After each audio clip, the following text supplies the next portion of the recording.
Dear friends అందరికీ స్వాగతం. మనకు ఈ ఈవీఎస్ సైన్స్ పెడగాచి చాలా ఇంపార్టెంట్. ముఖ్యంగా టెట్, సీటెట్, అదేవిధంగా డిఎస్సీలు ఇప్పుడు కూడా చాలా ముఖ్యమైన అంశం అన్న విషయం తెలిసింది. అందులో మామూలుగా డిఎడ్ పిల్లలకు కూడా, రెగ్యులర్ డిఎడ్ మిత్రులకు కూడా ఉపయోగపడే విధంగా ఈ వీడియోస్ను మనం ప్రిపేర్ చేసుకోవడం అనేది జరుగుతుంది. తర్వాత ముఖ్యంగా తీసుకున్నట్టయితే మనకు జనరల్గా ఒకసారి బ్యాక్ వెళ్దాం. అంటే ఈ టాపిక్ మొదటి చాప్టర్ మనం తీసుకుంటున్నాం. డిఎడ్ లోపల సిలబస్ను ప్రామాణికంగా తీసుకుంటున్నాం.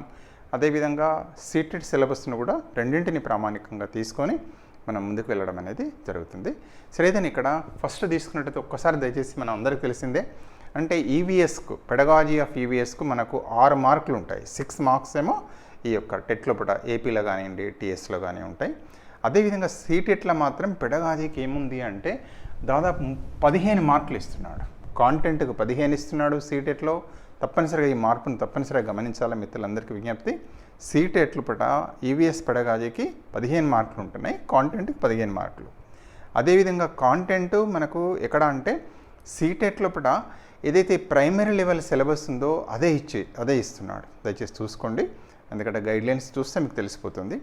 కానీ టెట్లో మాత్రం ఎట్లా ఉంది అంటే మన యొక్క ఇంతకుముందు ఏపీ రిలీజ్ చేసిన సిలబస్ చూసినట్టయితే అప్ టు 7th దాకా వెళ్తున్నాడు. 6th, 7th, 8th వరకు ఉన్న సిలబస్ కాంటెంట్లో. దయచేసి ఈ అంశాన్ని కొంచెం దృష్టిలో పెట్టుకోవాలి. సరే, ఏదైనా ఫస్ట్ ఈరోజు టాపిక్ మనం ఏం తీసుకుంటున్నామంటే మామూలుగా డిఎడ్ సిలబస్లో తీసుకుంటే ఫస్ట్ చాప్టర్ ఏంటంటే అండర్స్టాండింగ్ ఆఫ్ ఈవీఎస్, పరిసరాల విజ్ఞానము, అవగాహన. అదేవిధంగా సీటెట్లో దీన్ని ఏమి ఇచ్చాడంటే కాన్సెప్ట్ అండ్ స్కోప్ అన్నాడు. Concept and scope of EVS అన్నాడు. దయచేసి దీన్ని చూడండి. Concept and scope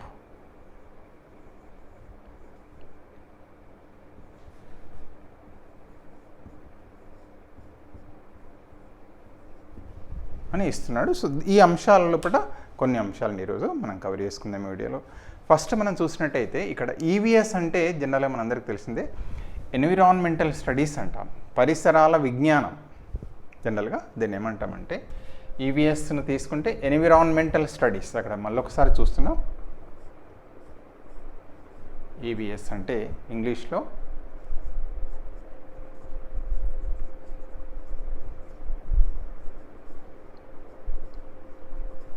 mental studies.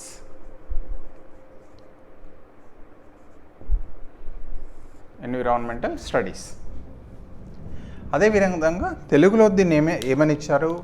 పరిసరాల విజ్ఞానం అన్నారు కదా. పరిసరాల విజ్ఞానం అంటున్నారు.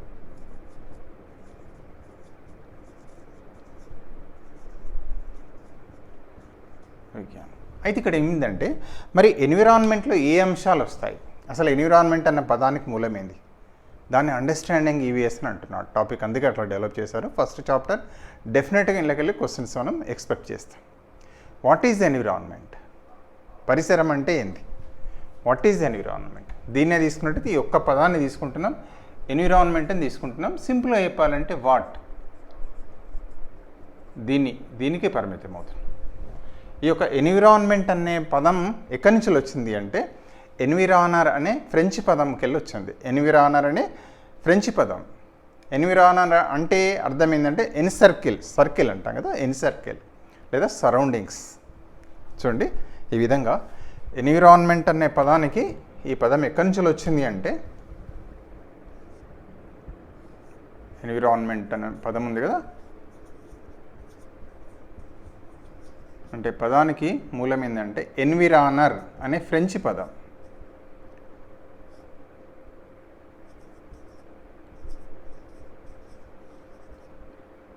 అనే ఫ్రెంచ్ వర్డ్. అంటే అర్థమైంది, దీని యొక్క మీనింగ్ ఏంటంటే ఎన్విరానర్ అంటే ఎన్సర్కిల్ అంట.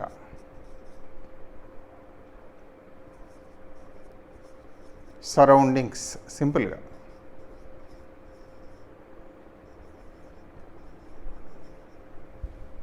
ఈ విధంగా పరిసరం అనే పదానికి మూలం ఎన్విరానర్ అనే ఫ్రెంచ్ పదం మూలం. ఎన్విరానర్ అంటే ఏంటి అంటే ఎన్సర్కిల్, సరౌండింగ్స్, మన యొక్క సరౌండింగ్స్. మరి మామూలుగా తీసుకున్నట్టయితే పరిసరాలను తీసుకున్నట్టయితే ఈ ఎన్విరాన్మెంట్ని మనం మామూలుగా ఎన్ని రకాలుగా క్లాసిఫై చేయొచ్చు అంటే 3 రకాలుగా క్లాసిఫై చేసుకోవచ్చు ఎన్విరాన్మెంట్. ఒకటేమో నేచురల్ ఎన్విరాన్మెంట్ అంటారు, సహజ పరిసరం అంటాం. మనకు తెలిసిందే సహజ పరిసరాలు, గాలి కావచ్చు, నీరు కావచ్చు, మొక్కలు కావచ్చు, జంతువులు కావచ్చు. అందులో మళ్ళీ 2గా డివైడ్ చేస్తాం. రెండవ దాన్ని తీసుకుంటే హ్యూమన్ మేడ్ ఎన్విరాన్మెంట్ అంటాం, మానవ నిర్మిత పరిసరం. మానవ నిర్మిత పరిసరంలో ఇప్పుడు జనాలు ఏమేస్తాయి, రోడ్స్ వస్తాయి, బిల్డింగ్స్ వస్తాయి, డ్యామ్స్ వస్తాయి, పార్క్స్ వస్తాయి, ఫ్యాక్టరీస్ వస్తాయి. వీటిని అన్నిటిని ఏమంటామంటే హ్యూమన్ మేడ్ ఎన్విరాన్మెంట్ అంటాం, మానవ నిర్మిత పరిసరం అంటాం. అదేవిధంగా మూడవ దాన్ని తీసుకున్నట్టయితే మామూలుగా సాంఘిక సాంస్కృతిక పరిసరం అంటాం, సోషియో కల్చరల్ ఎన్విరాన్మెంట్ అంటాం. మనం ఎక్కడ ఉంటాం, మన కుటుంబంలో ఉంటాం. కల్చర్ మన కుటుంబం, మనకి ఎక్కడికి వెళ్ళి వస్తుంది, మన సంస్కృతి, మన భాష, ఆహారము, దుస్తులు, వేషభాష, లేదా మన యొక్క మతం, రిలీజియన్, ఇవన్నీ కూడా మనకి ఎక్కడికి వెళ్ళి వస్తాయంటే మన కుటుంబంకి వెళ్ళే మనకు సంక్రమించడం అనేది జరుగుతుంది. ఆ ఎన్విరాన్మెంట్లోకి మనం నేర్చుకుంటాం. మన పండుగలు ఈ విధంగా తీసుకున్నట్టయితే మామూలుగా పరిసరాన్ని కనుక తీసుకున్నట్టయితే మామూలుగా పరిసరాన్ని 3 రకాలుగా క్లాసిఫై చేస్తారు పరిసరాలు. ఒకటి సహజ పరిసరం, నేచురల్ ఎన్విరాన్మెంట్. రెండవది హ్యూమన్ మేడ్ ఎన్విరాన్మెంట్, మానవ నిర్మిత పరిసరం. అదేవిధంగా మూడవది కనుక తీసుకున్నట్టు ఏంటంటే సాంఘిక సాంస్కృతిక పరిసరం, సోషియో కల్చరల్ ఎన్విరాన్మెంట్. ఇక్కడ చూస్తాం. ఈ విధంగా తీసుకున్నట్టయితే ఎన్విరాన్మెంట్ పరిసరం,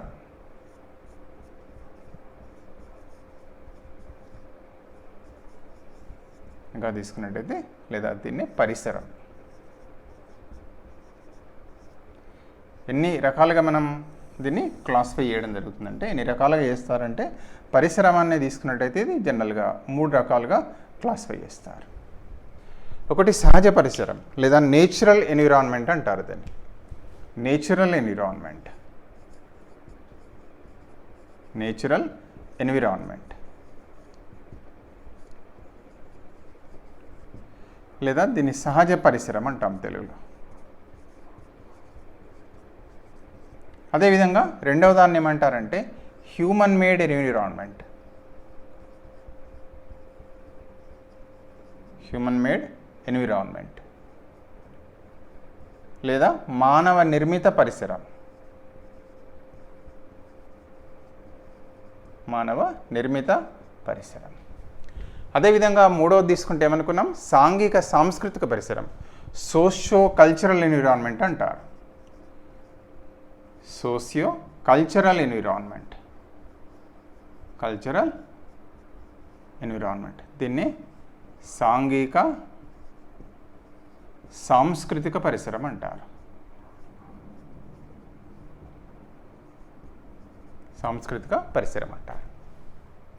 మరి ఇందులో ఏమేమి వస్తాయి ఒకసారి చూద్దాం. మనకు ఏది నేచురల్ ఎన్విరాన్మెంట్, సహజ పరిసరాలను మళ్ళీ 2 రకాలుగా డివైడ్ చేశారు. నేచురల్ ఎన్విరాన్మెంట్ అనేది 2 రకాలుగా క్లాసిఫై చేయబడ్డది.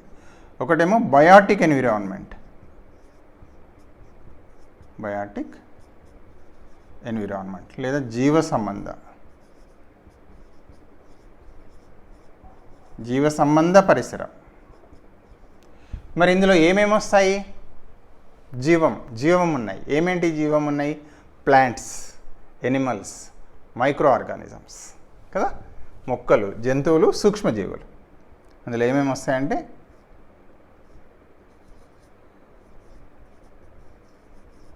మొక్కలు, ప్లాంట్స్, రెండవది జంతువులు,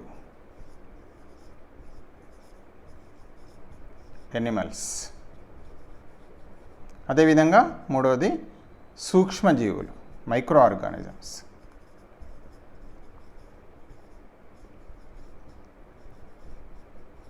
మామూలుగా ఈ మైక్రో ఆర్గానిజమ్స్లో జనరల్గా బ్యాక్టీరియా, వైరసెస్, శిలీంధ్రాలు, శైవలాలు ఇవన్నీ వస్తాయి, సూక్ష్మజీవుల్లో వస్తాయి. అదే రకంగా తీసుకున్నట్టయితే రెండవది మానవ నిర్మిత పరిసరం. మరి మానవ నిర్మిత పరిసరాల్లో కూడా ఏమొస్తాయి, మనం నిర్మించుకున్నాయి, రోడ్స్ కావచ్చు, బిల్డింగ్స్ కావచ్చు, అదేవిధంగా పార్కులు కావచ్చు, లేదా ఫ్యాక్టరీస్ కావచ్చు, డ్యామ్స్ కావచ్చు, ఏదైనా మనం నిర్మించుకున్న పరిసరం దాన్ని ఏమంటారంటే, ఎగ్జాంపుల్గా తీసుకున్నట్టయితే మానవ నిర్మిత పరిసరం లోపల ఏమేమి వస్తాయి, రోడ్స్, అదేవిధంగా బిల్డింగ్స్,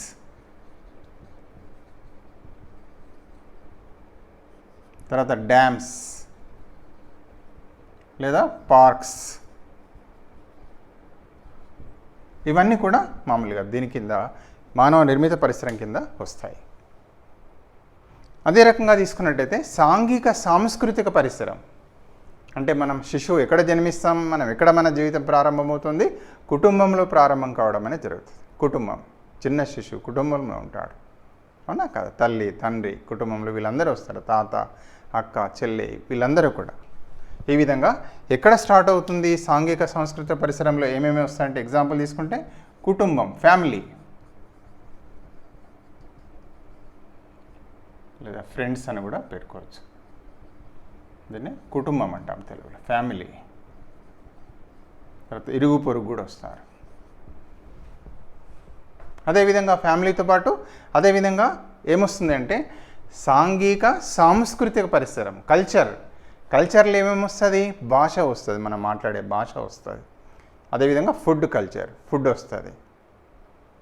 అదేవిధంగా దుస్తులు వస్తాయి, పండగలు వస్తాయి, మతం వస్తాయి, అన్నీ కూడా ఈ కల్చర్లో భాగం. అందులో ఇప్పుడు మనకి ఏమిస్తే ఇందులో సంస్కృతిలో కూడా ఏమొస్తాయి, కల్చర్ అంటున్నాం కదా, కల్చర్ ఇది కల్చర్ సంస్కృతి.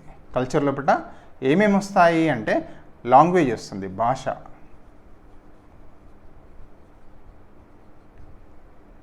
అదేవిధంగా దుస్తులు వస్తాయి, మనం వాడే దుస్తులు కావచ్చు. అదేవిధంగా ఫుడ్, తర్వాత పండగలు, తర్వాత రిలీజియన్, మతం, ఇవన్నీ కూడా ఇందులో ఒక భాగమే వస్తాయి. ఈ విధంగా తీసుకున్నాక వస్తాయి అనేక అంశాలు, బట్ ఇవన్నీ కూడా వస్తాయి. ఈ రకంగా తీసుకున్నట్టయితే ముఖ్యంగా ఈ పరిసరం తీసుకున్నట్టయితే పరిసరం అనేది అంటే మనకు అండర్స్టాండింగ్ ఆఫ్ ఈవీఎస్ అంటున్నారు. ఈవీఎస్లో ఏమేమి వస్తాయి తప్పనిసరిగా తెలవాలి మనకు. అంటే ఈ విధంగా ఈవీఎస్ని తీసుకున్నట్టయితే ఇందులో అప్పుడు ఏమేమి వస్తాయంటే ఒకటేమో నేచురల్ ఎన్విరాన్మెంట్ వస్తుంది, సహజ పరిసరము వస్తుంది కదా, ఇది ఒకటి నెంబర్ 1 సహజ పరిసరం, నేచురల్ ఎన్విరాన్మెంట్, సహజ పరిసరం అంటున్నాం. అదేవిధంగా రెండవది ఏంది, హ్యూమన్ మేడ్ ఎన్విరాన్మెంట్ అంటున్నారు, మానవ నిర్మిత పరిసరం. మూడవది సాంఘిక సాంస్కృతిక, సోషియో కల్చరల్ ఎన్విరాన్మెంట్ అనేది వస్తుంది. ఈ విధంగా పరిసరాన్ని తీసుకున్నట్టయితే వెరీ వెరీ ఇంపార్టెంట్. ఈ విధంగా అండర్స్టాండ్ చేసుకోవాలి. అంటే దీనిలోకి వెళ్ళి మనకి ఏమైపోయింది అంటే ఈ యొక్క ఈవీఎస్ పాఠ్యపుస్తకం అనేది డెవలప్ కావడం అనేది జరిగింది. ఒకసారి గమనించినట్టయితే ఈవీఎస్ అంటే ఏంది, అసలు ఇందులో ఏమేమి బోధించాలి, మనం ఏం చేస్తామంటే దీనిలోకెళ్ళి ఈ బుక్ మనకు ఇందులో కూడా ఉన్నాయి, డెవలప్ అయింది. అంటే అండర్స్టాండింగ్ ఆఫ్ ఈవీఎస్ అంటే తన పరిసరాలను ఆ బిడ్డ అంటే మనకి ఏం చెప్పాలి ఏంది అనేది మనం ఒకసారి కనుక తీసుకుంటే ఎక్కడి నుంచి వచ్చింది ఈ టాపిక్లు అన్నీ కూడా అంటే ఈ పరిసరం అంటే ఈ విధంగా natural environment, human made environment, socio cultural environment, వీటికెళ్ళే ఎన్ని థీమ్స్ డెవలప్ అయ్యాయి అంటే మరి పాఠాలు అంటారు, పాఠం అంటాం, యూనిట్స్ అంటాం. దీనిలోకెళ్ళే మొత్తం ఎన్ని థీమ్స్ని డెవలప్ చేశారంటే 6 థీమ్స్ డెవలప్ అయినాయి. దయచేసి ఇవన్నింటికెళ్ళి మొత్తం మనం ఈవీఎస్ లోపల ఎన్ని థీమ్స్ ఉన్నాయంటే 6 థీమ్స్ ఉన్నాయి. 6 థీమ్స్గా వీటిని డెవలప్ చేయడం అనేది జరిగింది. అది ఇంకొక వీడియోలో మనం చూస్తాం. ఏంటి అంటే జనరల్గా ఫ్యామిలీ ఫ్రెండ్స్ అని, మనం తీసుకునే ఆహారం, మనం అంటే నీరు, ఫుడ్, వాటర్, నివాసం, అదేవిధంగా మన ప్రయాణం, తర్వాత మనం చేసే పనులు, అదేవిధంగా వస్తువులు అనే దాన్ని కూడా ఇచ్చారు. Things we make and do అని ఇచ్చాడు. మనం చేసే వస్తువులు, అదేవిధంగా ఫ్యామిలీ ఫ్రెండ్స్, ఫుడ్, వాటర్ కదా, హౌజెస్ నివాసం, తర్వాత ట్రావెల్. ఈ విధంగా ఇళ్ళకెళ్ళే వీటిని ఏం చేశారంటే 6 థీమ్స్గా వీటిని డెవలప్ చేయడం అనేది జరిగింది. అంటే దీనికి అంటే ఎన్విరాన్మెంట్కు మనం ఏదైతే పిల్లలకు పాఠ్యాంశాన్ని బోధించబోతున్నామో దానికి లింకప్ ఉండడం అనేది జరిగింది. అదే రకంగా తీసుకున్నట్టయితే నెక్స్ట్ అంశాన్ని చూద్దాం. అంటే ఇందులో కూడా ఎన్ని సబ్జెక్ట్స్ వస్తాయి మనకు అంటే ఇంటిగ్రేటెడ్గా ఏముంది అంటే ఒక రకంగా ఇక్కడ సాంఘిక సాంస్కృతిక పరిసరం అంటున్నాం. ఇది దేని కింద జనరల్గా వస్తాయి, సైన్సా, సోషలా, లేకపోతే మ్యాథమెటిక్సా, తెలుగా అంటే జనరల్గా మనం తీసుకుంటే మనందరికి తెలిసిందే ఇది ఎందులో వస్తుంది అంటే సోషల్లో వస్తుంది, సోషియో కల్చరల్.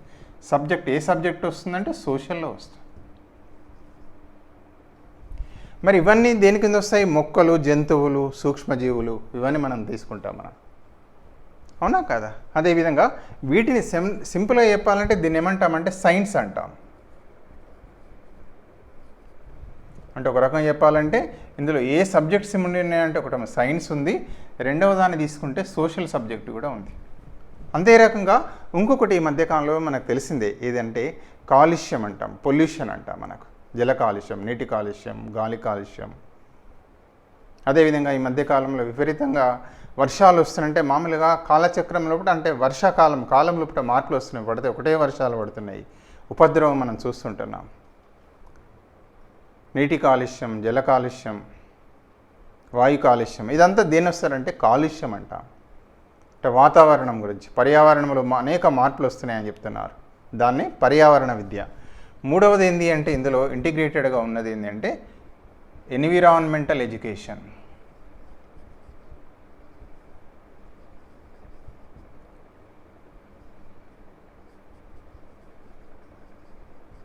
లేదా దీన్ని తెలుగులో పర్యావరణ విద్య. ఈ రకంగా ఈవీఎస్లో ఇంటిగ్రేటెడ్గా ఎన్ని సబ్జెక్ట్స్ ఉన్నాయంటే 3 సబ్జెక్ట్స్ ఉన్నాయి. ఒకటి సైన్స్ ఉంది, రెండవది సోషల్ ఉంది, మూడవది ఎన్విరాన్మెంటల్ ఎడ్యుకేషన్, పర్యావరణ విద్య కూడా దయచేసి ఉంది. ఇందులో మరొకసారి చూద్దాం. ఈవీఎస్ లోపల ఇంటిగ్రేటెడ్గా ఎన్ని సబ్జెక్ట్స్ ఉన్నాయంటే 3 సబ్జెక్ట్స్ ఉన్నాయి. ఇక్కడ చూద్దాం మళ్ళొకసారి దయచేసి. ఈవీఎస్లో ఎన్ని సబ్జెక్ట్స్ ఉన్నాయి ఇంటిగ్రేటెడ్? ఒకటి సైన్స్, రెండవది సోషల్, మూడవది ఎన్విరాన్మెంటల్ ఎడ్యుకేషన్,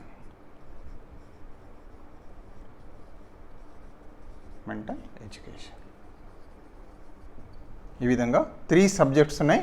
వీటిని మనం ఇంటిగ్రేటెడ్గా బోధించాలి. ఇంటిగ్రేషన్ అంటే ఈవీఎస్లో వీటిని ఏంటంటే మనం ఇంటిగ్రేటెడ్గా బోధించాలి. ఇంటిగ్రేటెడ్గా ఉన్నాయి సబ్జెక్ట్స్ మనకు. అడుగుతారు దయచేసి, ఎట్లయినా అడగచ్చు. ఈవీఎస్లో ఉన్న సబ్జెక్ట్స్ ఏమేంటి? ఒకటి సైన్స్, రెండవది సోషల్, అదేవిధంగా మూడవది ఎన్విరాన్మెంటల్ ఎడ్యుకేషన్. సైన్స్ ఉంది, సోషల్ ఉంది, మూడవది ఎన్విరాన్మెంటల్ ఎడ్యుకేషన్. ఇవి ఇంటిగ్రేటెడ్గా ఇందులో అమరి ఉన్నాయి. అదే రకంగా తీసుకున్నట్టయితే మామూలుగా ఇంకొక 3 అంశాలు, ఇంకొక 3 ప్రశ్నలు.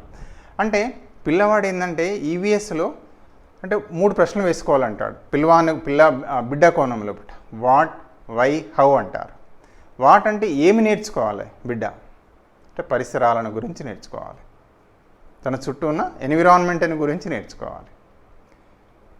మరి అదేవిధంగా ఎందుకు నేర్చుకోవాలి? ఫర్ ఎన్విరాన్మెంట్ అంటారు. అంటే మామూలుగా అంటే పరిసరాల పరిరక్షణ కొరకు నేర్చుకోవాలి, పరిసరాలను రక్షించుకోవాలి మనం. పరిసరాలను ఎన్విరాన్మెంటల్ ప్రొటెక్షన్ అండ్ కన్జర్వేషన్ అంటారు, ఫర్ ఎన్విరాన్మెంట్. మరి ఎలా నేర్చుకోవాలి బిడ్డ?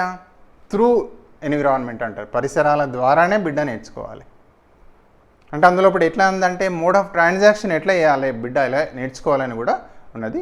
ఒక అంశాన్ని మరొకసారి కూడా చూద్దాం. ఏంటంటే వాట్, వై, హౌ అనే 3 ప్రశ్నలు మనం ఇక్కడ దయచేసి వేసుకుంటున్నాం. వాటిని వేసుకొని దయచేసి వీటికి ఆన్సర్ ఇద్దాం. దానికి వెళ్ళే ముందు ఒకసారి చూడండి.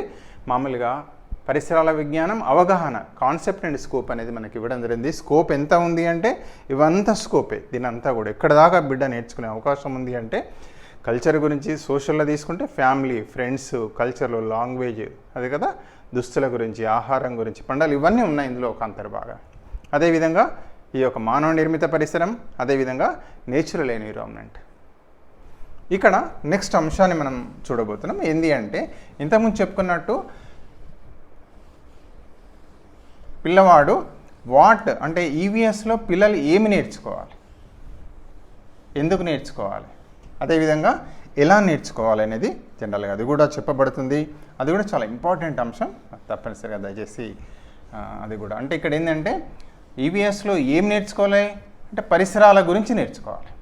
పిల్లలు ఈవీఎస్లో వాట్ ఏమి నేర్చుకోవాలి అంటే పరిసరాల గురించి, ఎన్విరాన్మెంట్ని గురించి నేర్చుకోవాలి.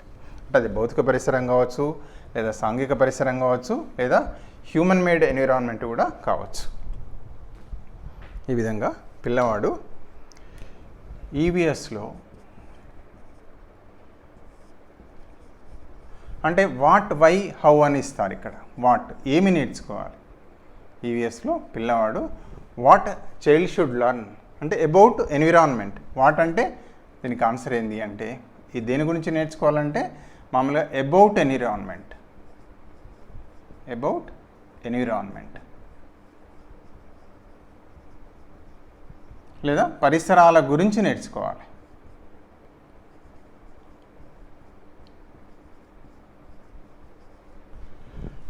అదేవిధంగా మామూలుగా ఎలా నేర్చుకోవాలి ఇట్లానే తీసుకోవచ్చు. హౌ ఎలా నేర్చుకోవాలి, ఏమి నేర్చుకోవాలి, తర్వాత ఎలా నేర్చుకోవాలి అంటే ఇట్లా ఏమైనా చెప్పబడుతుంది త్రూ ఎన్విరాన్మెంట్, త్రూ ఎన్విరాన్మెంట్ లేదా పరిసరాల ద్వారానే నేర్చుకోవాలి. లేదా ఇంకా సింపుల్ చెప్పాలంటే పరిసరాలను పరిశీలించడం ద్వారా నేర్చుకోవాలి బిడ్డ.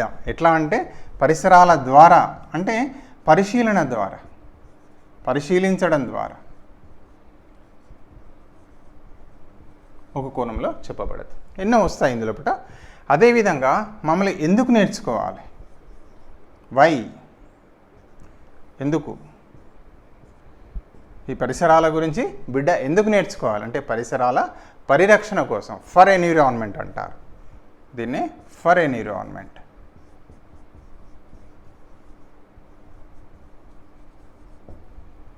లేదా పరిసరాల పరిరక్షణ కోసం, పరిసరాల రక్షణ కోసం లేదా పరిరక్షణ అంట.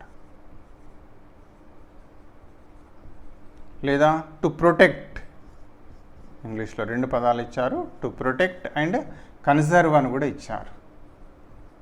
కన్జర్వ్ అంటే మామూలుగా వనరులను ఏంటంటే సమయోచితంగా వాడుకోవాలి, ఒకేసారి వేస్ట్ చేయొద్దు, మళ్ళీ భావితరాలకు కూడా చూడాలి. కర్రను ఉపయోగించుకోవాలి, మరి చెట్లు నాటాలి, దాన్ని కన్జర్వేషన్ అంటూ అన్న విషయం తెలిసిందే. ఈ విధంగా వాట్ ఈవీఎస్లో చైల్డ్ ఏం నేర్చుకోవాలి అంటే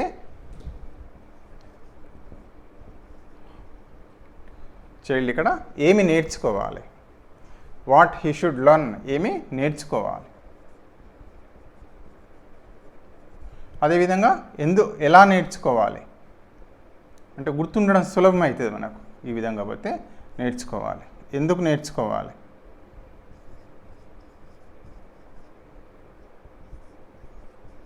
వై షుడ్ లెర్న్ అంటే ఇక్కడ దయచేసి చాలా చాలా ఇంపార్టెంట్ ఇది. ఒకటి ఏంటంటే ఏం నేర్చుకోవాలి అంటే అబౌట్ ఎన్విరాన్మెంట్, పరిసరాల గురించి నేర్చుకోవాలి. అదేవిధంగా ఎలా నేర్చుకోవాలి, త్రూ ఎన్విరాన్మెంట్, పరిసరాల ద్వారానే. ఎక్స్పీరియన్సెస్ బిడ్డ ఏంది అంటే మామూలుగా ఇంటరాక్ట్ కావడం ద్వారా, పరిసరాలతోటి ప్రతిచర్యలను పొందడం ద్వారా, అది పరిశీలించడం ద్వారా కావచ్చు, లేదా రకరకాల ప్రయోగాలు కావచ్చు, ఎన్నో అంశాలు వస్తాయి, మళ్ళీ తర్వాత టాపిక్లో నేర్చుకుందాం. ఈ రకంగా మరి ఎందుకు నేర్చుకోవాలంటే ఫర్ ఎన్విరాన్మెంట్, పరిసరాల పరిరక్షణ కోసం. సో ఈ విధంగా ఈరోజు మనం ఈవీఎస్ అంటే ఏంటి, వాట్ ఈజ్ ఈవీఎస్, ఒక కోణంలో ఈవీఎస్లో ఏ అంశాలు వస్తాయనే విషయాన్ని తెలుసుకునే ప్రయత్నం చేస్తాం. దీన్నే మామూలుగా డిఎడ్ సిలబస్లో అండర్స్టాండింగ్ ఆఫ్ ఈవీఎస్ అన్నారు. అదేవిధంగా దీనిలోకెళ్ళి మనకు టెట్ సిలబస్ కూడా మనకు ఫ్రేమింగ్ అయింది. అదే రకంగా తీసుకున్నట్టయితే సీటెట్లో తీసుకుంటే concept and scope of EVS అన్నారు. అసలు ఈవీఎస్ అంటే ఏంది, ఈవీఎస్లో ఏ అంశాలు వస్తాయి అంటే ఇంతకుముందు మనం నేర్చుకున్నట్టు ఈవీఎస్ అనే దానిలో పట్ల ఎన్విరాన్మెంట్ కనుక మనం తీసుకున్నట్టయితే ఎన్విరాన్మెంట్ అన్న పదానికి మూలం ఏంది అంటే ఎన్విరానర్ అన్న ఫ్రెంచి పదం ఇక్కడ చూసుకుంటున్నాం. ఎన్విరాన్మెంట్ అన్న పదానికి మూలం ఏంటంటే ఎన్విరానర్ అనే ఫ్రెంచ్ వర్డ్ మూలం ఇది. ఎన్విరానర్ అంటే ఏంది అంటే ఎన్సర్కిల్, సరౌండింగ్స్ అనే భావన. ఈ విధంగా ఇందులో పట మరి ఎన్విరాన్మెంట్ అని తీసుకుంటే 3 రకాలు. నేచురల్ ఎన్విరాన్మెంట్, సహజ పరిసరం. రెండవది మ్యాన్మేడ్, హ్యూమన్ మేడ్ ఎన్విరాన్మెంట్, మానవ నిర్మిత పరిసరం. అదేవిధంగా మూడవది తీసుకున్నట్టయితే సోషియో కల్చరల్ ఎన్విరాన్మెంట్. సహజ పరిసరాల్లో పట ఏమొస్తాయి అనుకున్నాం, మళ్ళీ బయాటిక్ వస్తుంది, ఏబయాటిక్ వస్తుంది. జీవ సంబంధ పరిసరం, అందులో పట మొక్కలు వస్తాయి, జీవులు, అందులో జీవం ఉన్నాయి వస్తాయి, మొక్కలు, జంతువులు, సూక్ష్మజీవులు. అదేవిధంగా జీవం లేనిది ఏబయాటిక్లో పట గాలి, నీరు, నేల, కదా, నదులు కావచ్చు, పర్వతాలు కావచ్చు, అడుగుతాడు అట్లా. అందులో ఏమొస్తాయి అంటే కాంటెంట్లో మనకు పికప్ అవుతుంది. బట్ ఇన్ జనరల్గా అవి కూడా ఎన్ని వస్తాయంటే ఏబయాటిక్ కిందనే వస్తాయి. అదేవిధంగా ఇంకొకటి ఏమనుకున్నాం, మానవ నిర్మిత పరిశ్రమ అనుకున్నాం. రోడ్లు, బిల్డింగులు, డ్యాములు, పార్కులు, పంట పొలాలు దేని కింద వస్తాయంటాడు. మానవ నిర్మిత పరిశ్రమ, సహజ పరిశ్రమ. పంట పొలాలను మనమే చేసుకున్నాం, మనమే తయారు చేసుకున్నాం. మానవ నిర్మిత పరిశ్రమ, సహజ పరిశ్రమ కాదు. అదేవిధంగా మూడవది ఏమనుకున్నాం ఏంటి అంటే సాంఘిక సాంస్కృతిక పరిశ్రమ, సోషియో కల్చరల్ ఎన్విరాన్మెంట్. అందులో కూడా కుటుంబం వస్తుంది, ఇరుగు పొరుగు వస్తుంది. ఈ విధంగా పరిసరం తీసుకున్నట్టయితే ఎన్ని సర్కిల్ పెరుగుకుంటూ పోతుంది. ఫస్ట్ ఇల్లు వస్తుంది, తర్వాత వాడ వస్తుంది, తర్వాత గ్రామం వస్తుంది, తర్వాత మామూలుగా తీసుకుంటే మండలం వస్తుంది, తర్వాత జిల్లా వస్తుంది, తర్వాత రాష్ట్రం వస్తుంది, తర్వాత దేశం, తర్వాత తీసుకున్నట్టయితే ఖండం వస్తుంది, తర్వాత ప్రపంచం వస్తుంది, యూనివర్స్. అవునా? తర్వాత యూనివర్స్ వస్తుంది, ప్రపంచం, యూనివర్స్, ఖండాలు, ప్రపంచం, యూనివర్స్. అట్లా అంటే ఎన్ని సర్కిల్ పెరుగుకుంటూ వెళ్తూనే ఉంటుంది. బిడ్డకి ఏ విధంగా అంటే మామూలుగా నోన్ టు అంటే ఈ విధంగా సింపుల్ టు కాంప్లెక్స్ అనేది చేయాలి.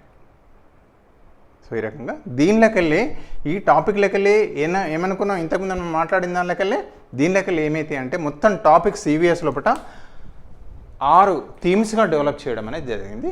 వీటిని 6 థీమ్స్ అంటాం. 6 థీమ్స్గా వీటిని ఇందులో పాఠాలుగా, ఈ పాఠాలు ఎన్ని అంటే మొత్తం ఈ యొక్క 6 థీమ్స్గా డెవలప్ చేశారు. వాటి గురించి వివరంగా నెక్స్ట్ టాపిక్లో నేర్చుకుందాం. జనరల్గా ఫర్ ఎగ్జాంపుల్ ఇప్పుడు మాట్లాడిన దీనిలోకెళ్ళి డెవలప్ అయిన ఏంటి అంటే మామూలుగా మనము ఫ్యామిలీ అండ్ ఫ్రెండ్స్ అని ఇచ్చాడు ఫస్ట్ దానిలో. రెండవది ఆహారం, తర్వాత నీరు, తర్వాత నివాసం, మన ప్రయాణం, మనం చేసే పనులు, అదేవిధంగా వర్క్ పనులు తయారు చేసేటివి కూడా ఇచ్చాడు. So once again thank you very much. మరొక వీడియో లోపల ఇదే ఈ యొక్క అండర్స్టాండింగ్ ఆఫ్ ఈవీఎస్ సంబంధించిన మరికొన్ని అంశాలను తీసుకొని మీ ముందుకు రావడం జరుగుతుంది. వాచ్ చేసిన మీ అందరికీ కూడా ధన్యవాదాలు. ఈ వీడియో మీకు నచ్చినట్టయితే దయచేసి మీ ఫ్రెండ్స్కు మామూలుగా పంపివ్వండి. అదే రకంగా తీసుకున్నట్టయితే తప్పనిసరి ఒకవేళ ఛానల్ కనుక సబ్స్క్రైబ్ చేయనట్టయితే ఛానల్ కూడా సబ్స్క్రైబ్ చేయాలని వేడుకుంటూ థ్యాంక్ యూ వెరీ మచ్.